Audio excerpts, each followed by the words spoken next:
Hyvää tiistaita kaikille ja tervetuloa meidän webinaariin.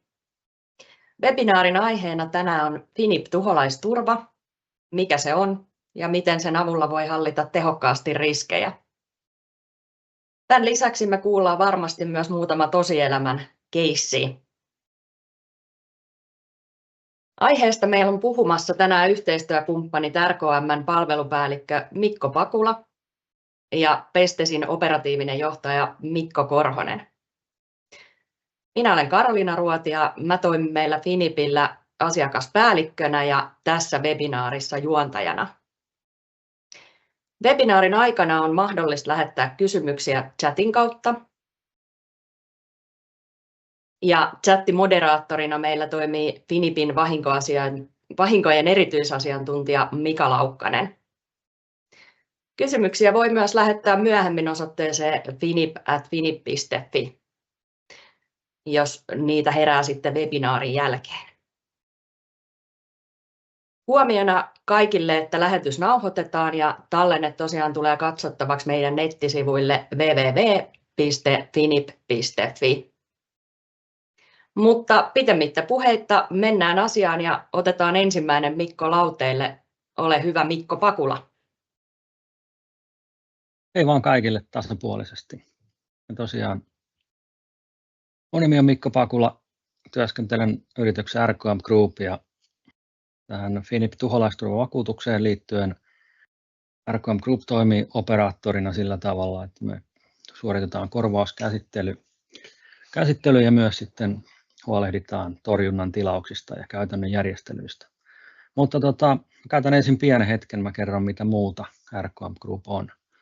Eli RKM Group ollaan yksi Suomen suurimpia vahinkosaneerausalan yrityksiä.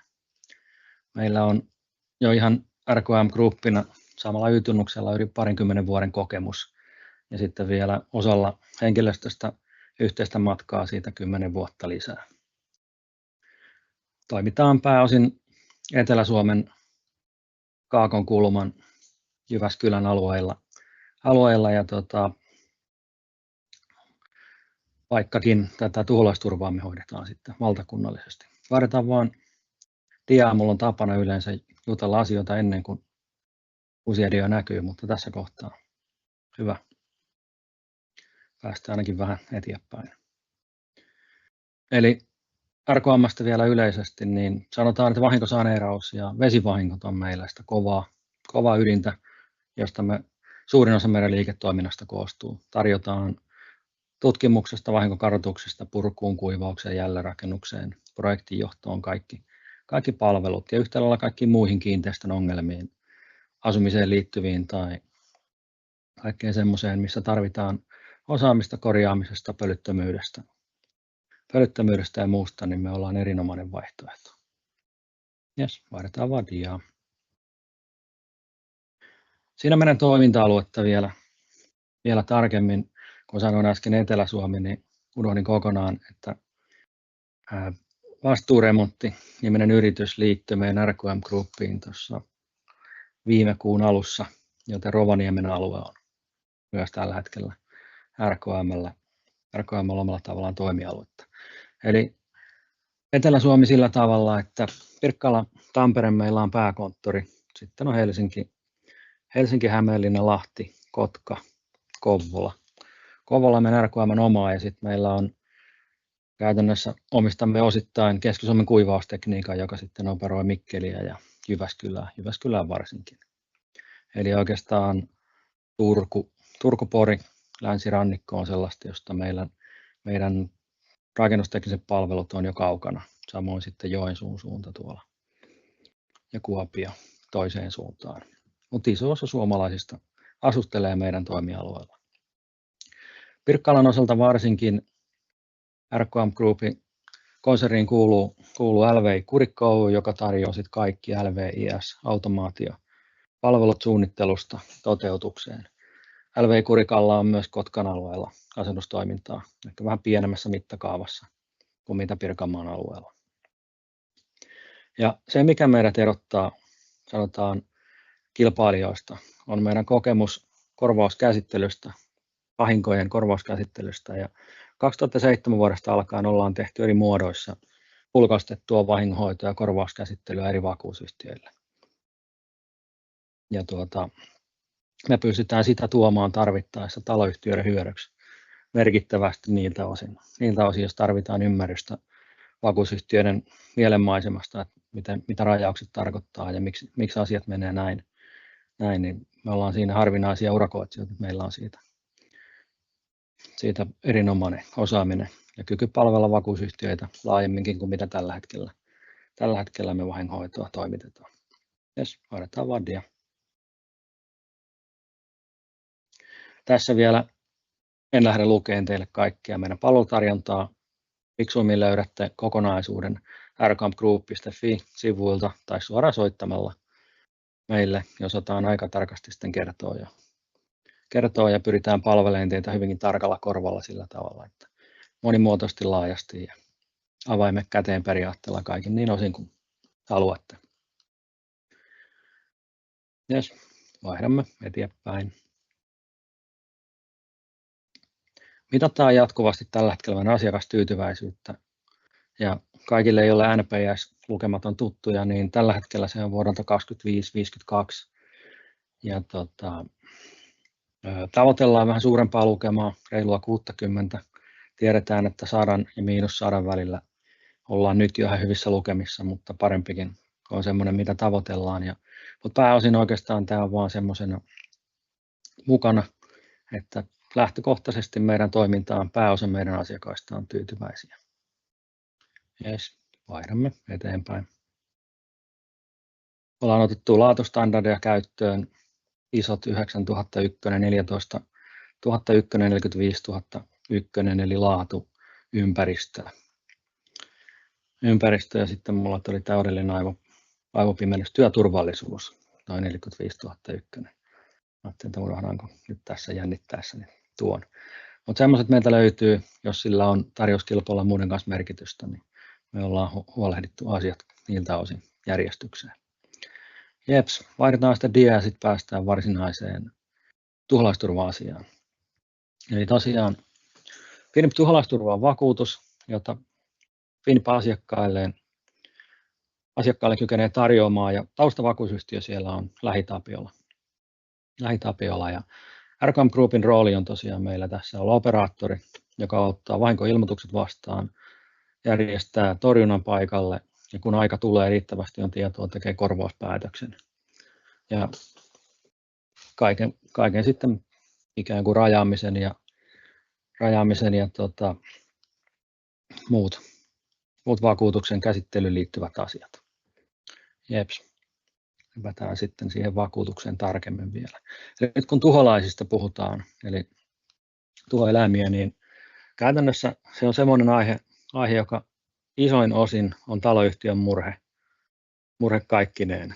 Eli taloyhtiö vastaa, jos tuholaistorjuntaa tehdään piha-alueilla, jos sitä tehdään yhteisissä tiloissa, jos joudutaan taloyhtiön rakenteissa olevia tuholaisia torjumaan, tai jos tuholaiset on levinnyt 2 tai useampaan huoneiston välissä kun on rakenteita, niin sillä kohtaa taloyhtiön vastuu alkaa tulla jo sitten mukaan.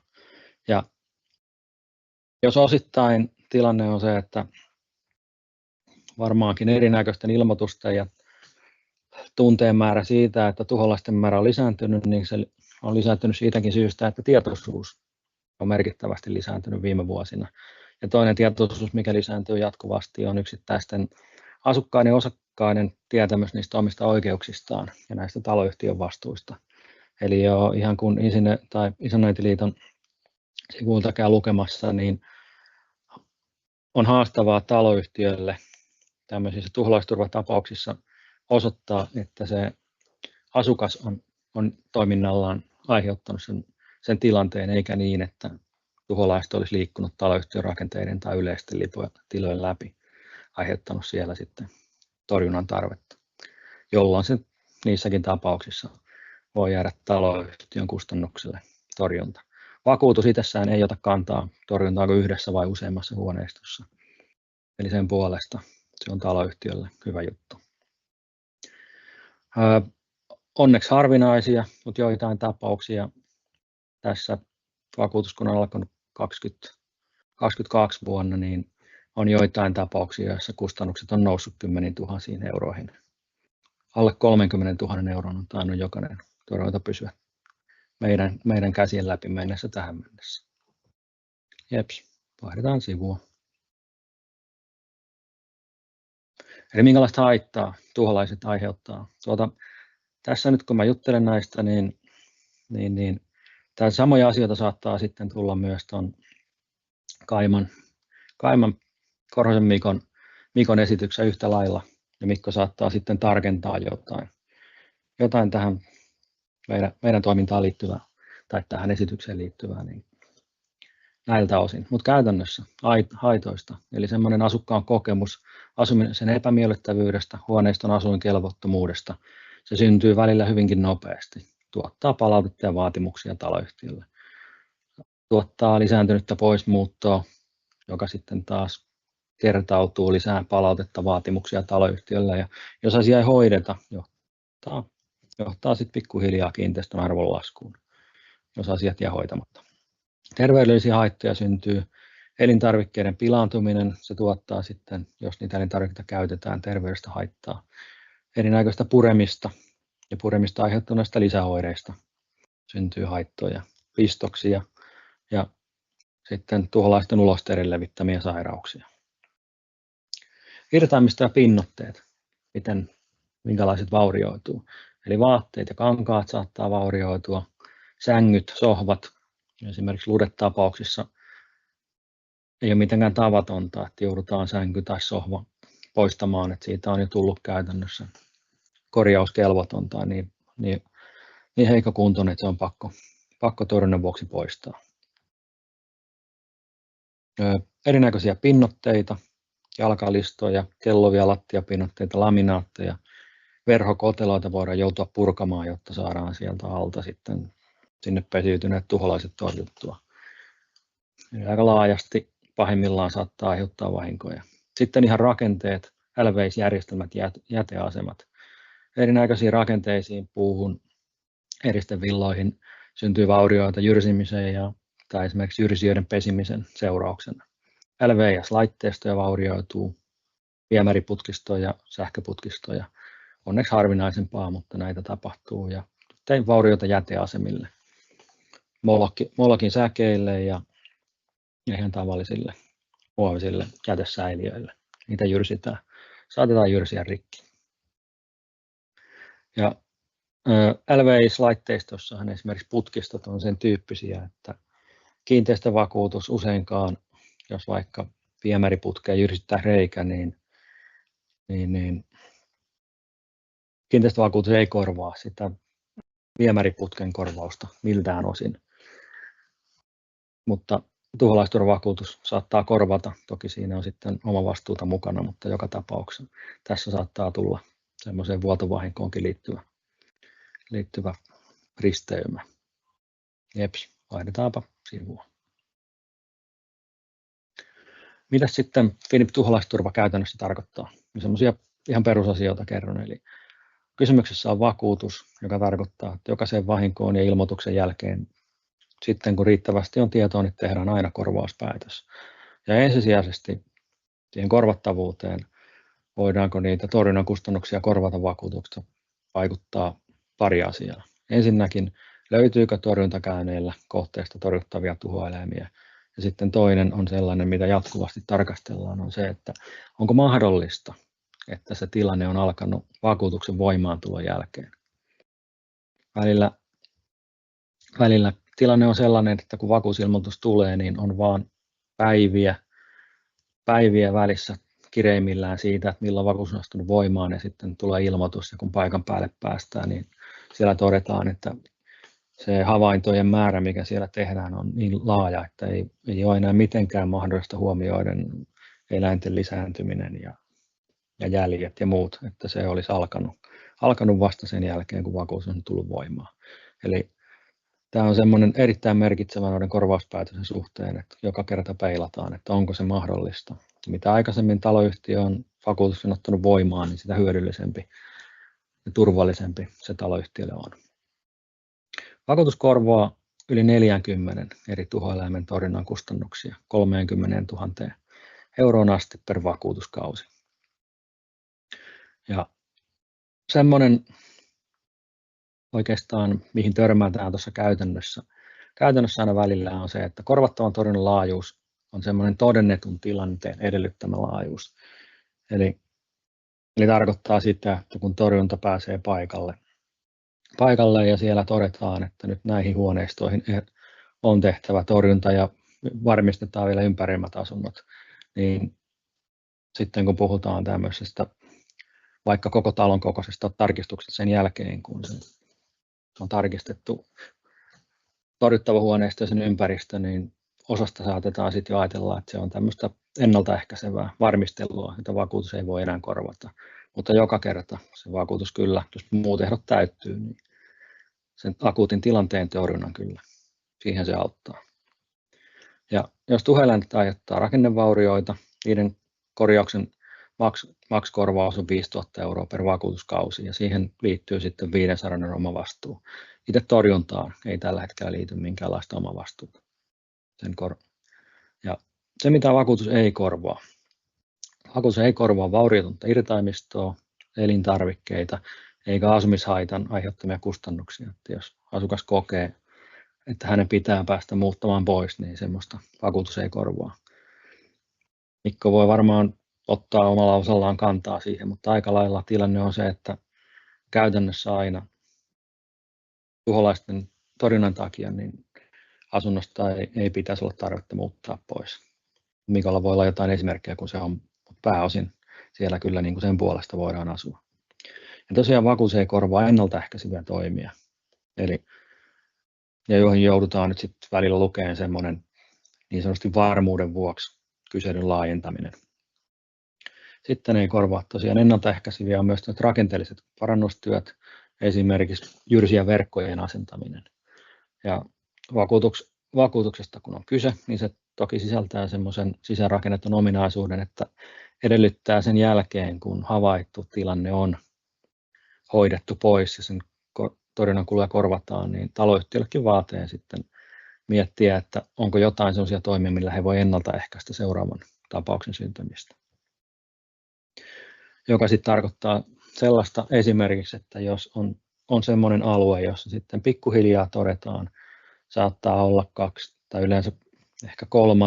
jyrsijätorjunnan jälkeen voidaan joutua miettimään, että onko niin, että tämä tilanne ei ilman ennaltaehkäisevää toimintaa korjaannu, jolloin joudutaan vakuutuksen puolesta toteamaan, että taloyhtiön olisi syytä siirtyä jatkuvaan torjuntapalveluun jyrsijöiden osalta. Ja niitä ei voida sitten enää vakuutus korvata, kunhan on varmistettu, että se varmasti on toistuvaa. Ja silloin esimerkiksi tämmöinen torjuntayrityksen suoraan torjuntayritykseltä tilattu torjuntapalvelu, joka on jatkuva, on niiltä osin sopiva. Ja sitten kaikki muut yli 40 tuhoeläintä kuitenkin, jos vaikka hiiri ja rotta suljettaisiin pois, niin jää vielä vakuutuksen piiriin. Jeps, vaihdetaan seuraavaan kalvoon. Ja miten sitten lähdetään liikkeelle, kun taloyhtiöllä on vakuutus ja tilanne ilmenee. Eli ilmoitus taloyhtiöltä käynnistää palvelun. Eli isännöitsijän, hallituksen jäsenen tai huollon, jolla on toimivaltaa tehdä tilaus taloyhtiön puolesta, niin jos joku näistä tahoista asiallisesti arvioi jonkinlaisen havainnon, niin se riittää. Jos on valokuvia, video tai fyysisiä todisteita, niin se on hyödyksi, mutta ei tämän vakuutuksen puolesta tällä hetkellä katsota välttämättömiksi. Ja käytännössä, kun ilmoituksesta lähdetään liikkeelle, niin aloitetaan suoraan torjuntakäynnillä. Eli tuossa toiminnan alussa tehtiin välillä selvityskäyntejä, jotka jäi vähän epäselväksi, joka johti sitten ikään kuin torjunnan käynnistämiseen vähän myöhässä. Niin ollaan todettu, että se toiminnallisesti on tehokkainta niin, että tehdään torjuntakäynti ja sitä mukaan, kun torjuntayritys jatkaa toimintaansa ja tuottaa raportteja ja saadaan sitten sitä mukaan selville, mikä on tilanne. Ja voidaan korvauspäätöstä sitten alkaa tekemään. Eli käytännössä ilmoitus havainnosta on samalla tilaustorjunnalla. RCAM Group me välitetään aina torjuntatilaus erilliselle torjuntayritykselle, jotka sitten, koska tuholaistorjunta on luvanvaraista toimintaa, ja RKM:llä semmoisia lupia ei ole. Ja meidän ehdottomasti tärkein ja paras toimija on tässä Etelä-Suomessa Pestes Oy, joka tekee suurimman osan meidän torjunnoista. Pestes tuottaa just hyvää torjuntaa kohteessa ja toisaalta sitten semmoista raportointia, joka on meille hyödyllistä korvauskäsittelyä. Mikäli sitten tarvitaan jonkinlaisia rakennevaurioiden korjauksia, niin RKM Group kykenee ne toimialueillaan hoitaa ne, jos ollaan ulkopuolella, niin sitten RKM Group järjestää ne toisaalta. Ja jos tarvitaan jonkinlaista kustannuslaskentatyötä, niin semmoinenkin sitten onnistuu. On onneksi ollut harvinaista näissä tapauksissa. Ja tosiaan RKM Group välittää aina torjuntatilaukset erilliselle torjuntayritykselle, ja normaalisti semmoinen 1, ehkä käytännössä 2-3 torjuntakäyntiä tarvitaan ennen kuin voidaan korvauspäätös tehdä. Eli juuri noita, löytyykö sieltä torjuttavia eläimiä ja onko se mahdollista, tiedetään sen tilanteen niin kuin laajuus tarkemmin. Ensimmäisen käynnin perusteella harvoin onnistuu päätös, paitsi joskus, jos tilanteet on niin pahoja, että se ilmenee. Sekin on onneksi harvinaista. Ennen korvauspäätöstä suoritettu työ katsotaan, että kuuluu tämmöisen vahingonselvityksen piiriin ja on taloyhtiölle maksutonta päätöksestä riippumatta. Ja aina lähdetään siitä, kun torjunta aloitetaan, että se viedään keskeyttämättä loppuun saakka. Eli se, että jos joissain tilanteissa todetaan matkan varrella, että nyt tilanne on ollut päällä pitkään, niin sen pysäyttäminen sitten sillä kohtaa, kun joudutaan se negatiivinen päätös toimittaa, niin se ei hyödytä sen torjunnan onnistumiselle ja enää sitten ketään. Jokahan siinä oli meillä viimeinen kalvo meidän osuutta. Taitaa olla. Mäpäs otan tuosta kysymykset. Kiitos Mikko hyvästä esityksestä. Tällä hetkellä meidän chatti näyttää hieman tyhjältä. Muistakaa, että sitä kautta voitte lähettää kysymyksiä. Mutta seuraavaksi meillä olisikin sitten lauteella seuraava Mikko Pestesiltä. Ole hyvä. Joo, tervehdys kaikille. Mikko Korhonen Pestes Oy:stä ja voidaan oikeastaan hypätä suoraan tuohon kakkosdiaan ja kerron vähän itsestäni ja yrityksestä. Eli Pestes Oy on perustettu 2016, oli hiljattain 9 vuotta täyteen ja Pekka Vuorisen kanssa perustettiin tämä kahdestaan ja alkuunsa meillä oli tässä vaan Etelä-Suomessa oikeastaan Uudellamaalla toimintaa. Meillä kummallakin oli pitkä historia tuholaistorjunnasta, että mä olen aloittanut vuonna 2000, tehnyt kaikkea mitä alalla nyt voi tehdä, että ihan perustorjunnasta teollisuudenhoitoa ja mittavasti erinäköisiä rakennesuojauksia, jyrsiä, lintuja, oravia vastaan. Yrittäjänä päässyt myymäänkin ja se nyt ehkä mun kaikkein mukavuusalueella oleva toiminta, mutta tuotannon ohjaaminen on tämän päivän rooli ja viihdyn siinä kyllä.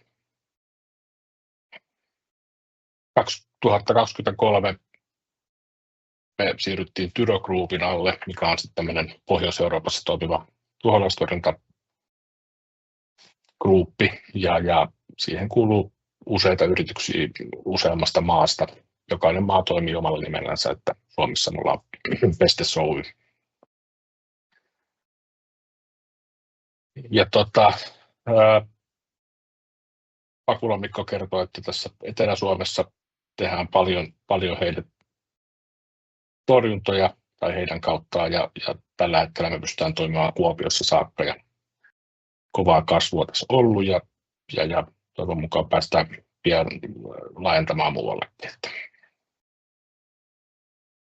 Tämä Tyro Group osti myöskin hiljattain Delekon tuhoeläinhallinnan, mikä on meidän sisaryhtiö ja meillä on fuusio käynnissä ja sitä kautta päästään vielä mittavammilla tarjoamaan sitten palveluita. Otetaan seuraava dia. Vakuutuksessa Pakulan Mikko kertoikin, että yli 40 erilaista tuholaista, mitä kuuluu siinä vakuutukseen. Ja tässä on esimerkkejä siitä, että mistä kaikkialta löytyy tuholaisia, oli ne sitten ulko- tai sisätiloissa tai miksei varastotiloissakin. Ja kaikkein eniten puhetta julkisuudessa on usein jostain lutikasta ja rotasta, mutta kaikkein yleisin torjuttava on todennäköisesti sokeritoukat, paperitoukat sekä erilaiset turkiskuoriaiset. Ne on niin kuin lukumääräisesti ihan omiansa. Et yksittäisiä käyntejä tehdään vuositasolla tuhansia. Erilaisissa tiloissa, oli se sitten huoneissa tai miksei kiinteistö tai joku teollisuuslaitos. Voidaan hypätä seuraavaan.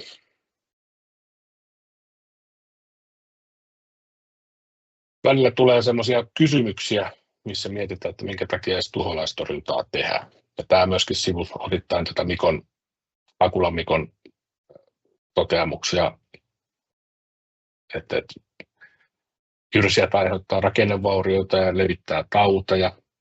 Ja kovin miellyttävää, varsinkin jos ne pääsee sisätiloihin, oli se sitten hiiri tai rotta. Onneksi nämä on myös harvinaisia tapauksia, mutta tulee aika ajoin. Ja sitten on hyönteisistä, niin nämä haitat saastuttaa elintarvikkeita, tuhoaa tekstiilejä ja sitten tietenkin syöpäläiset, mitkä puree ihmistä, aiheuttaa aika paljon erinäköistä ressiä. Lähes kaikissa. En ole vielä kuullut ihmisistä, kun nauttii, että on lutikoita vaikka huoneistossa.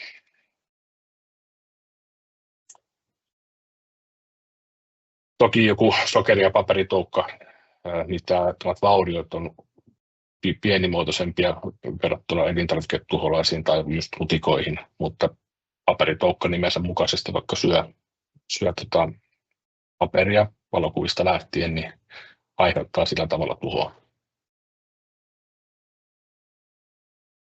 Voidaan hypätä seuraavaan.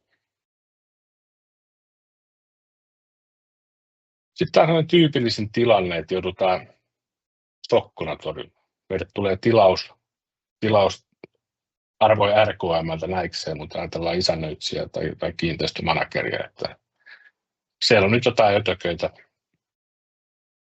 huoneistossa, että käykää hoitamassa ne pois.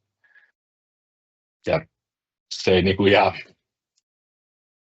erittäin haastavaa, jos ei varsinkaan alukkaalta tai kohteessa olevalta yhteyshenkilöltä ei saada minkäänlaista kuvausta tai valokuvaa hyönteisestä, niin silloin joudutaan tekemään sit tarkastusta ja mahdollisia ansotuksia ja sitä kautta pyrkiä selvittämään, mikä se hyönteinen on.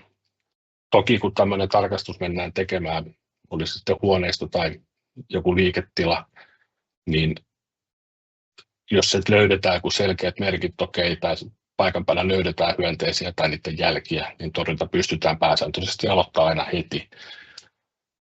Ja toki varoajan puitteissa, että jos vaatii jotain ruiskutteita, erilaisia sumutteita, missä joutuu torjunta tietenkin suojautumaan ja siellä ei saa olla muita ihmisiä paikan päällä, niin silloin torjunta siirtyy. Mut tämän takia on äärimmäisen hyvä, kun saadaan jo ennakkotiedoissa selville, että onko siellä kyseessä esimerkiksi paperitoukka tai lutikka tai jokin perhonen, mikä esiintyy keittiössä, että voidaan olettaa hyvin nopeasti, että kyseessä on elintarviketuholainen.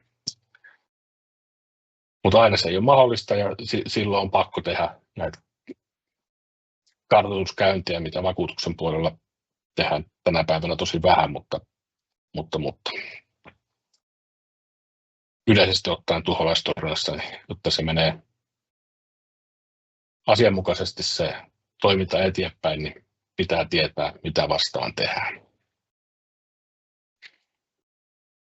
Ja toki siihen, että mitä sieltä sitten löytyy tai on saatu ennakkotiedot jostain tuholaisesta, että sieltä on varma havainto vaikka lutikoista tai torakoista, niin välittömästi vakuutuksen puolelta meillä on oikeus tehdä niitä laajempia tarkastuksia tai tiedottaa asukkaita, että tullaan tekemään siellä talossa tarkastuksia. Mutta muissa tapauksissa niin me kysytään tilauksen yhteydessä, että saako suoraan tarkistaa naapurit, jos sieltä löytyy joku tämmöinen herkästi leviävä tai muuten hyönteinen, minkä leviäminen pitää selvittää ehdottomasti. Että tämmöisiä tyypillisimpiä on justiinsa lutikka, torakka ja sitten vähän harvinaisempi faaraamuurainen, mutta mikä on ihan reipas kaveri leviämään sitten kiinteistöissä. Hypätään vaan seuraavaan.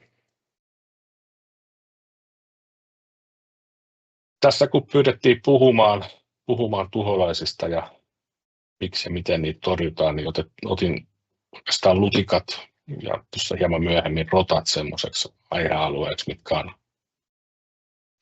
kaikkein eniten aiheuttaa keskustelua asiakkaissa, oli se sitten taloyhtiön sisällä tai huoltoyhtiöiden ja isännöitsijöiden kanssa. Niin kuin kaikissa meidän torjunnoissa, niin tietenkin tilauksen saatua, niin meidän menestysresepti on ollut, miksi me pärjätty markkinoilla hyvin, niin me ollaan rivakasti yhteydessä aina siihen loppuasiakkaaseen, eli asukkaaseen. Tilauksen jälkeen meillä on arkivuorokauden aikaa ottaa yhteyttä ja sopii sinne torjuntakäynti ja selvittää sen hetkinen tilanne. Huoneistossa, kun tehdään ensimmäiseksi tarkistus, niin siellä, jos tiedetään just, että kyseessä on lutikka, niin totta kai kaikki makuupaikat, sängyt on ne ensisijaiset alueet, mitä lähdetään tutkimaan. Toki lutikka viihtyy myös olohuoneessa, sohvat, nojatuolit, joskus tietokonetuolitkin on ollut lutikoiden tämmöisiä pesintäpaikkoja. Jos ihminen viettää niistä pitkiä aikoja, niin se voi olla riski, mutta nukkumapaikat on ne lähtökohtaiset. Torjuntaa tehdään erilaisilla menetelmillä.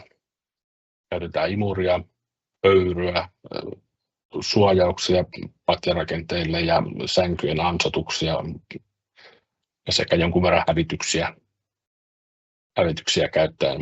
Ja sekä torjunta-aineena pääsääntöisesti käytetään piimaata, mikä on turvallinen käyttää huoneistoissa. Ei ole ihmisille oikein käytettynä mitenkään vaarallinen aine. Sen lisäksi näissä, aina kun löydetään lutikkaa, niin lähdetään tarkistamaan naapurihuoneistoja, pääsääntöisesti seinänaapurit, ylä- ja alapuoliset huoneistot. Sillä pyritään selvittämään se, että onko se päässyt leviämään se lutikka jonnekin muualle vai onko se levinnyt jostain muualta tähän huoneistoon.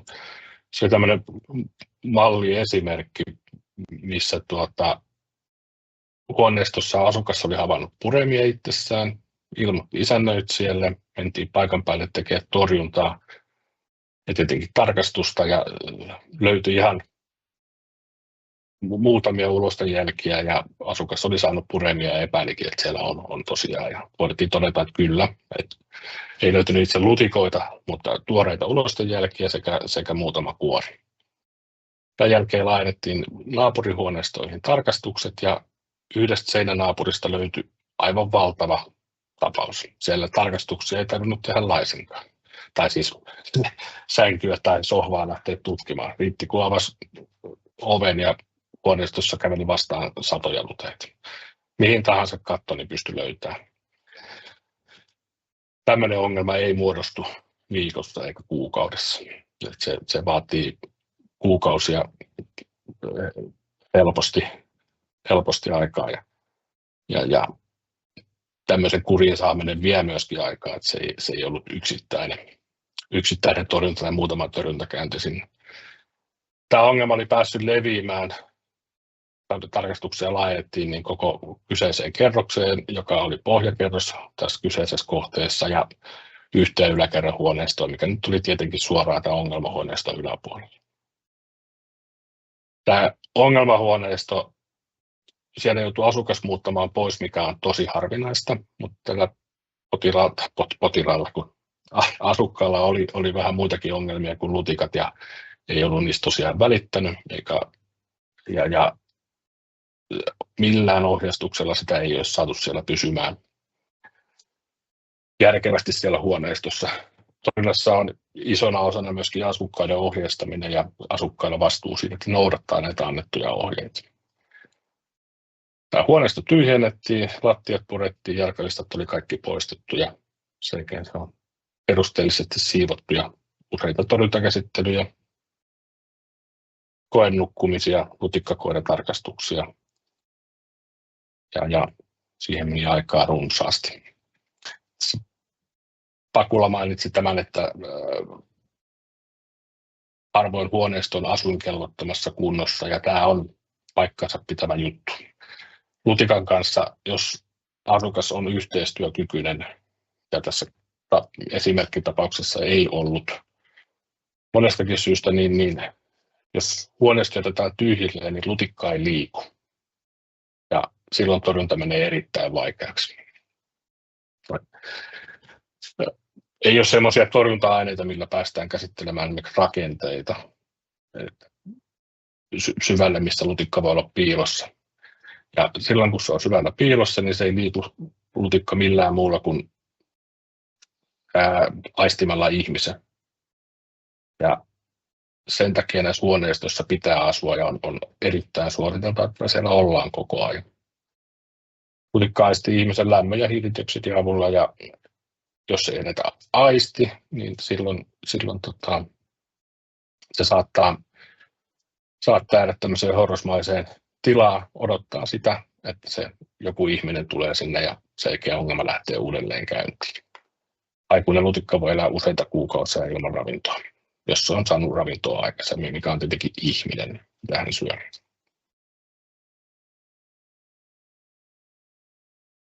Mutta pääsääntöisesti lutikkatorjunnat onneksi on tehokkaita ja ongelmat harvoin pääsee tämmöiseen mittasuhteeseen. Parhaimmillaan se on muutama torjunta käyty tähän pahimpaan ongelmahuoneistoon, naapuritarkastukset, mahdollinen lyhyt seuranta niissä lutikka-ansoilla, tuleeko mitään, jos ei mitään merkkejä löydy tai on joku epäilys, että siellä on ja siitä päästään eroon. Päästään edullisiin kustannuksiin, mutta pahimmillaan ne maksaa kymmeniä tuhansia euroja.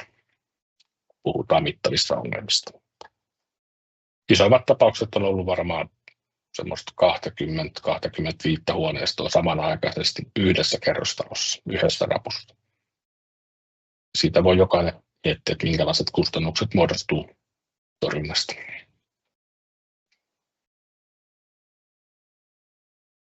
Ja tässä kuvassakin on mainittu raportoinnista ja Pakula Mikko mainitsi, niin jokainen torjuntakäynti raportoidaan aina erikseen torjuntakäynnin jälkeen.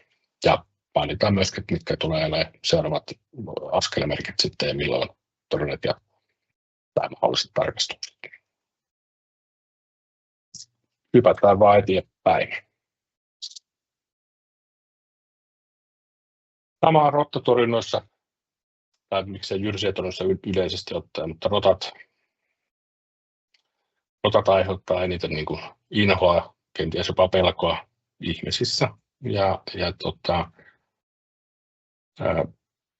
Tilaus kun saadaan, näissä ei aina tarvitse olla yhteyshenkilöitä, pääsääntöisesti ulkotiloissa tehtäviä torjuntoja, niin paikan päälle mennään kuitenkin nopeasti, vaikka ei sinne kenellekään tarvitse sitä ilmoittaa, koska mitä nopeammin rotta-ongelmaan puututaan, niin sen nopeammin se saadaan aina ratkaistua, joka pätee toki siis myös kaikkiin muihinkin tuholaisiin. Ja yksittäisessä rotta-ilmoituksessa niin joku asukas ilmoittaa vaikka rivitalohuoneistossa, että hän on nähnyt pihallaan rotan ja havainnut, että se kulkee terassin alle, niin näissä tapauksissa niin ei ikinä tehdä torjuntaa ainoastaan tämän yhden terassin kohdalla. Sinne kun mennään ulkopuolelle tarkastus tekemään ja aloittamaan sitä torjuntaa, niin tarkastetaan laajemmin, että onko täällä jossain muita pesintäpaikkoja tai mikä muu siihen voi vaikuttaa, että siellä on rottia pesiytynyt pihoille. Ja Useimmiten sieltä löytyy syy jätehuollosta, puista tippuvista hedelmistä, joita ei kerätä pois, tai muusta ravinnosta. Tai sitten jossain on voimakasta lintujen ruokintaa ja sitä tippuu myöskin maahan sitä lintujen ruokaa, ja se on rotille helppoa ja hyvää ruokaa. Ja tämän takia tämä kartoitus on tärkeä, että se nähdään se muu ympäristö, että löytyykö se riskitekijöitä tai toimiiko joku hieman heikommin justiinsa vaikka lintujen ruokinnan suhteen. Näissäkin annetaan ohjeita sitten raportin muodossa ja tiedotetaan myöskin asukkaita, että ei tulisi ruokkia lintuja siten, että on ravintoa tarjolla. Tämmöisessä esimerkkikeississä niin rottia yhdellä pihalla, niin hyvin tyypillinen taloyhtiön jäteastiat oli vaalinaiset, pohjakorkkeja puuttu, josta oli jyrsitty ylhäältä kiittänsä sisään rotan toimesta. Ja silloin kun rotalla on helppoa ravintoa ja rauhallinen ympäristö, niin kyllä se pesiytyy ja aiheuttaa sitten ongelmia. Ja se ei ole ainoastaan ongelma, että se tosiaan pesii vaikka jossain terassin alla, vaan se myöskin joskus puree itsensä jostain rakenteesta sisään ja sitten tulee rakenteellisia vaurioita ja pahimmillaan tulee sitten sisätiloihin rottia. Ja se ei tietenkään ole tavoitetila kenellekään. Tämmöisessä, missä me havaitaan puutteita, oli se sitten lutikkatorjunta tai mikä tahansa, elintarviketuhollinen tai rotta, että niillä on joku aiheuttaja siellä, kuten puutteelliset jäteastiat tai ihmiset ei osu niihin jäteastioihin, että jätteet, missä on elintarvikkeita, niin löytyy lattioilta tai on ylitäyttöä, niin silloin kun sieltä on pysyvää kilpailevaa ravintoa, niin aika harva tuholaistorjuntaliike niitä saa kuriin ilman, että se alkuperäinen ongelma aiheuttaja poistetaan sieltä, eli helppo ravinto.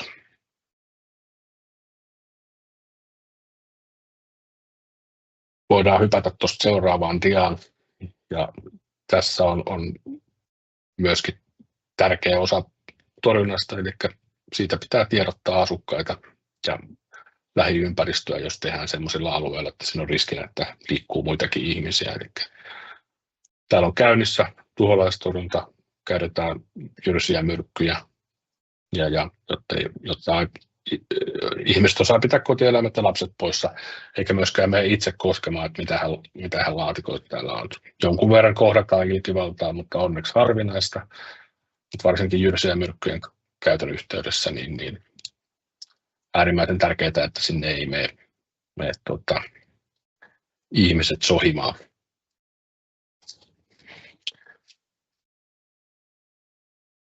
Sitten voidaan hypätä seuraavaan vielä.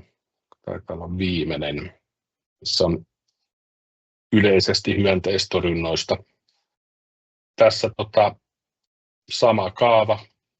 Ollaan aina yhteydessä siihen loppuasiakkaaseen mahdollisimman nopeasti, joka oli se arkivuorokaus.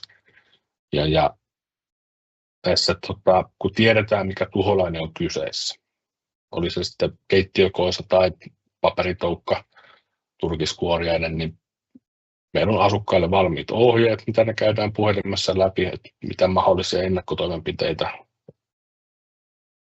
pitää tehdä ennen torjuntaa, sovitaan torjunta-ajan kohta ja käydään tekemässä torjunta tai torjunnat, jos niitä vaatii useampia.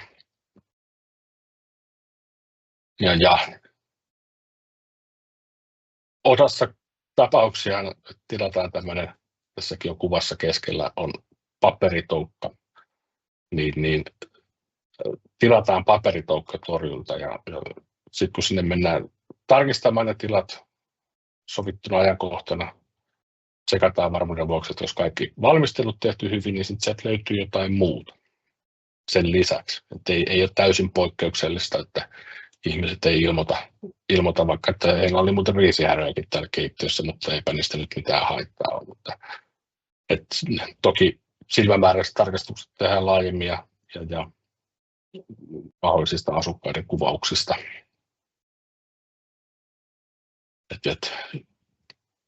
Mistä hyönteisestä nyt on kysymys.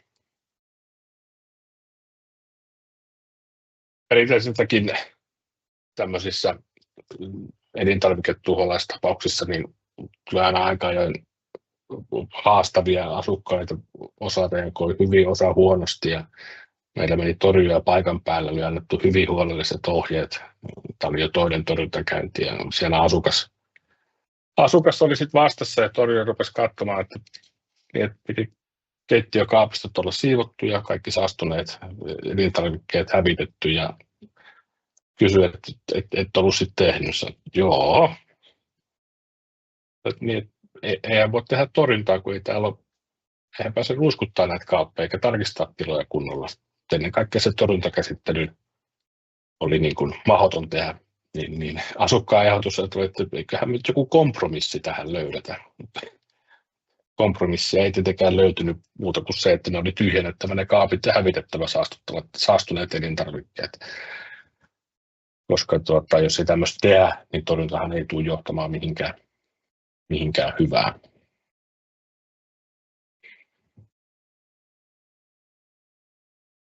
Mutta voidaan hypätä tässä kysymyksiä. Tuolla on tullut parikin kysymystä ja täällä on tämmöinen, että onko teillä henkilö nukkumassa yöt asunnossa, missä ei ole asukasta? Ja kyllä on käytetty. Meillä on omia työntekijöitä sekä sitten ihan nukkuja nimikkeillä olevia kavereita, mitkä tulee huoneistoon nukkumaan. Me viedään huoneistoon suojattu sänky, ansotettu sänky ja siellä huoneistossa vietetään yöllä vähintään 8 tuntia. Saadaan lutikat liikkeelle. Ja tämä nukkumisjakso on suositukseltaan vähintään 3 yötä viikossa ja mielellään peräkkäin. Saadaan varmasti aktivoitumaan ne lutikat ja esille piiloista. Sitten täällä on, miten taloyhtiön kannattaa toimia tilanteessa, missä kohteessa ei ole vielä vakuutustyyppistä tuholaisturvaa, mutta on jatkuvaa hiiri- tai torjuntasopimusta. Voiko ottaa tuholaisturvan muille kuin hiirille kautta rotille? Tuohon osaa varmaan Pakula Mikko ehkä vastata paremmin. Joo, kuuluuko mun ääni? Kuuluu. Toivottavasti. Jes, hyvä kysymys. Jos ihan vakuutusta ajatellaan, niin joka kerta kun ilmoitus tulee, niin lähdetään tosiaan niistä samoista lähtökohdista miettimään sitä asiaa, että onko mahdollista ja sanotaan, että vanhaa historiaa ei sillä tavalla niin kuin pidä selvittää mutta jos taloyhtiöllä on ollut esimerkiksi niinkin päin, että on ollut yksittäinenkin torjunta lähiaikoina, jolloin on taloyhtiöllä toimittaa semmoinen viimeisen torjunnan käyntiraportti, jossa todetaan, että asia on kunnossa, torjunta lopetetaan, niin silloin me tiedetään, että okei, hienoa, siinä oli nollahetki.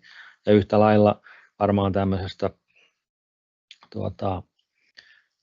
jatkuvasta torjunnasta saa varmaan sitten torjuntayrityksestä raportin siitä, että milloin viimeisen kerran on jonkinlaista torjuntaa tai torjuttavaa siellä ollut, jolloin saadaan semmoinen nollahetki ja tiedetään, että voidaan katsoa sitä enemmänkin niin, että tilanne on ollut puhdas niin sanotusti kuin sitten, että siellä olisi jatkuva ongelma ollut päällä kun taloyhtiö on huolehtinut ennaltaehkäisystä. Ja tosiaan sitten, niin kuin sanoin, että jos tilanne alkaa uusiutua, niin sitten me joudutaan vakuutuksen puolesta taas suosittelemaan uudelleen semmoista jatkuvaa torjuntaa. Mutta ja niissäkin tapauksissa varmasti, että jos on esimerkiksi tiedossa oleva jyrsiä-ongelma, joka on koko ajan, niin kaikkiin muihin vakuutuksen sisältämiin tuhohyönteisiin vakuutus on samaan aikaan voimassa, se ei poista sitä. Siitä vaikka ruskoturkiskuoriaisen torjunnan korvattavuutta jossain yksittäisessä huoneistossa, vaikka siellä hiiriä sitten jatkuvasti olisikin piha-alueella, jota torjuttaisiin jatkuvasti.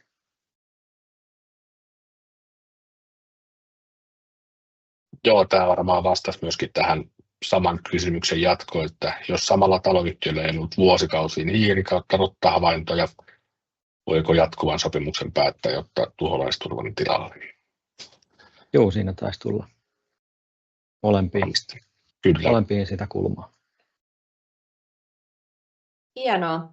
Kiitos molemmille Mikoille ja muistutuksena vielä, että meidän chatti on muutaman minuutin vielä auki ja sinne voi laittaa kysymyksiä tulemaan ja mikäli kysymyksiä webinaarin jälkeen sitten herää, niin finip@finip.fi sähköpostiin voi niitä laittaa.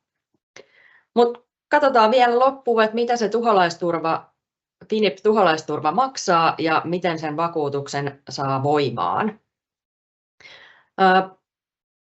Yhtiökohtainen vuosimaksu riippuu nyt sitten kokonaistilavuudesta. Ja otin tähän esimerkkinä nyt sitten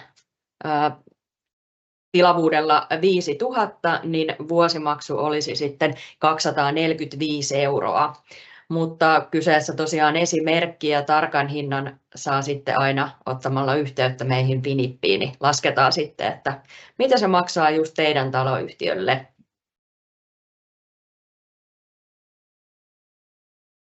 Hypätään vielä sitten seuraavaa, eli miten turvan saa voimaan. Niin ensinnäkin Finip-tuholaisturva tulee aina voimaan ilmoitusta seuraavan kuukauden ensimmäisestä päivästä. Eli nyt jos tänään laitatte tilauksen tulemaan, niin 1.12. sitten vakuutus on teillä voimassa. Ja tilaushan onnistuu osoitteesta finip@finip.fi sähköpostilla tai sitten soittamalla meille tai Kivanetti verkkopalvelun kautta. Mikäli teillä on oma yhteyshenkilö meillä Finipillä, niin totta kai hänen kautta sitten voi tilauksen tehdä. Ja huomiona vielä, että Finip-tuholaisturvaan liittyminen edellyttää, että se kiinteistövakuutus on sitten myös meillä Finipillä hoidossa. Hyvä.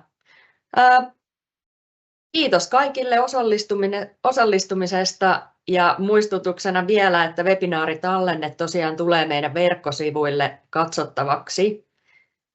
Mutta tässä vaiheessa kiitos paljon osallistumisesta ja oikein hyvää syksyn jatkoa kaikille. Oli tullut vielä yksi kysymys, just hyppäsi linjoille. No niin, ehdottomasti otetaan kysymykset vielä. Tämä on helposta päästä oleva kysymys. No niin. Missä hinnoissa esimerkiksi paha LUDE-ongelma pyörii, jotta saadaan ongelma poistettua? Tämä määrittely, mikä on paha, mutta toki se viittaa siihen, että siellä on runsaasti, ehkä useammassa makuuhuoneessa. Ja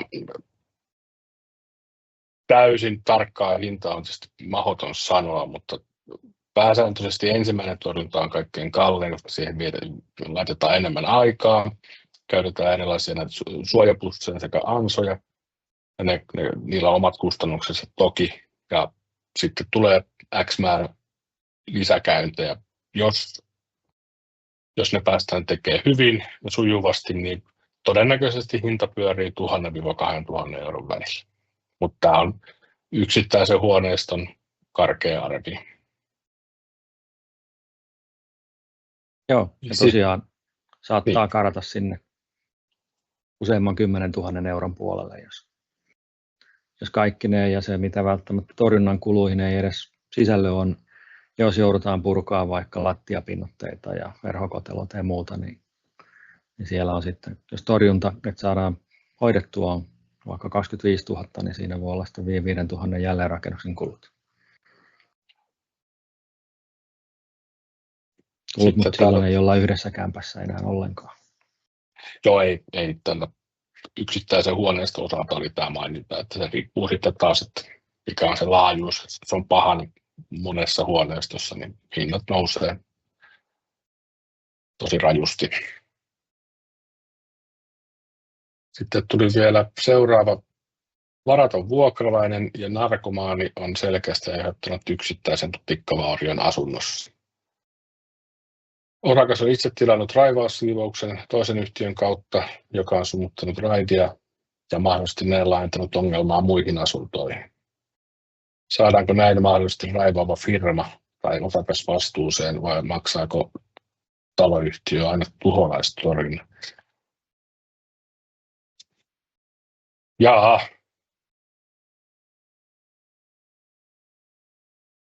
Kiinteistöliiton niin, sano vaan Mikko. Niin, silloin kun ongelma on laajempi, niin toki silloin se yleensä kuuluu taloyhtiölle, mutta jos se on osakkaan aiheuttama, niin tähän en uskalla ottaa kantaa. Mutta sen verran mainitsen, että kun me tehdään näitä raivaussiivouksia, joko itse tai yhteistyökumppanin avustuksella, niin kaikki irtaimisto, mitä huoneistosta poistetaan, niin suojataan ensin asianmukaisesti, jonka jälkeen ne toimitaan myöskin asianmukaiseen hävitykseen. Ja pidetään huoli, että se ongelma ei leviä sen hävityksen yhteydessä muualle.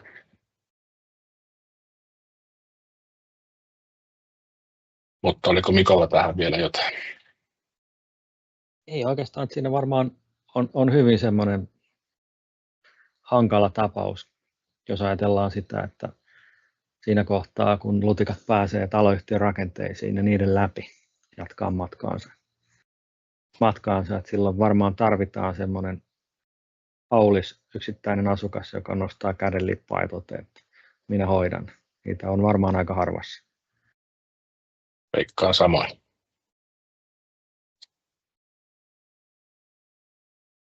Hyvä. Kiitos hyvistä kysymyksistä ja uudestaan kiitos molemmille Mikoille ja päätetään lähetys tähän ja oikein hyvää syksyä kaikille. Joo, kiitos. Kiitos minunkin puolesta. Moikka. No, hei.